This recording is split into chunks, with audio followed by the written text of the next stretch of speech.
Stephen over at What Studio Liverpool. This is budget rig versus choice rig, and we're going to be talking about the choice rig this particular video.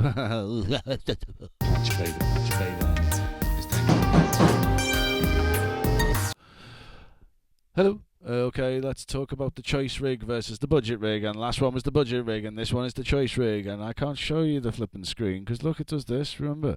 Do you remember doing this? Let's try and work it again. Nothing. Absolutely fucking nothing, mate. Can't do it. So,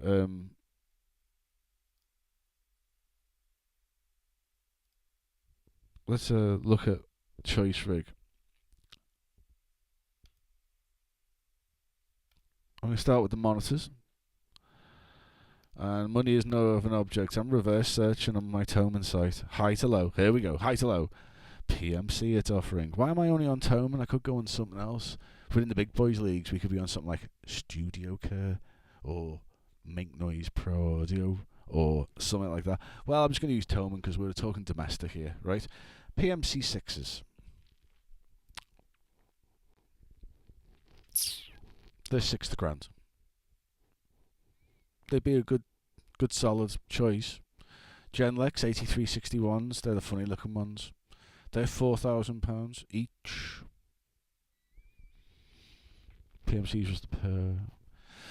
Genlex, I don't know.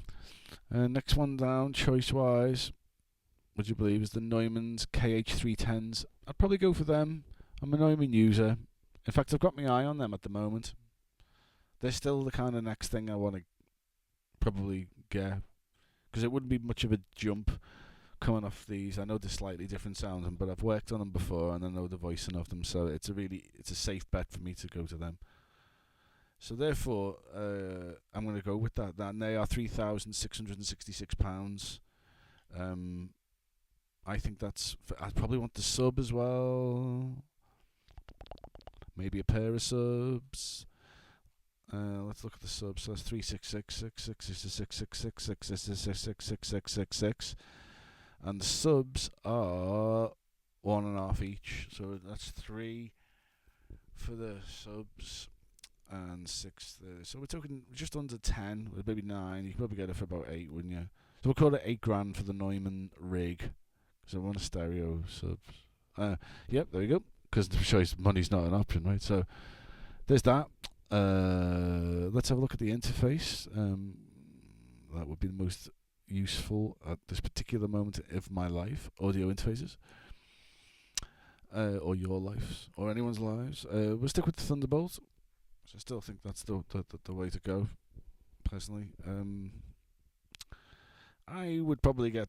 I currently have... you'll see that I've got over there. That is the Apogee Ensemble, and I like that. The Apogee Ensemble is absolutely fantastic for the tasks I'm doing here at home in my mixing capacity. In the studio, in like the recording tracking space I have the Antelope Orion. It's a beast. It's so good. 32 in, 32 out, so it's all on D subs. It's perfect. But if money was not the up, like blah blah blah, I would probably get the next Antelope up as it happens, which is called the Galaxy 64 Synergy Core. That's coming in at £7,799.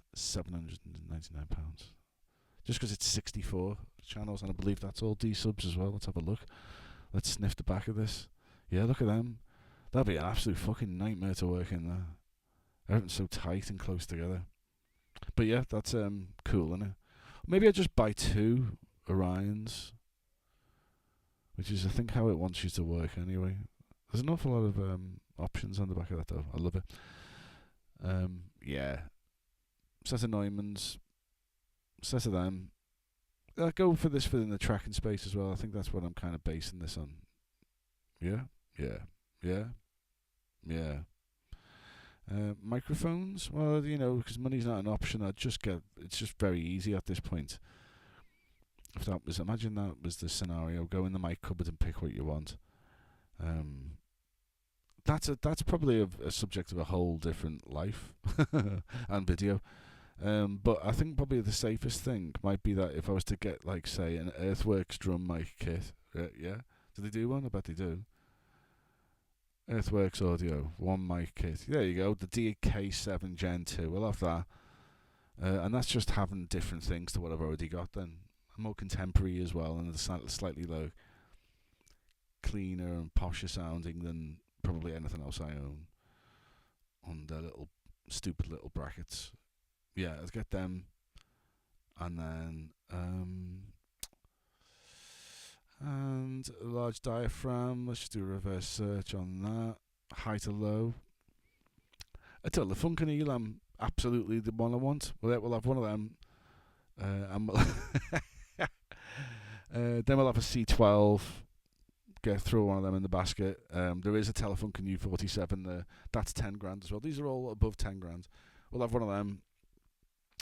The Neumann M49. Throw that in. 6.5.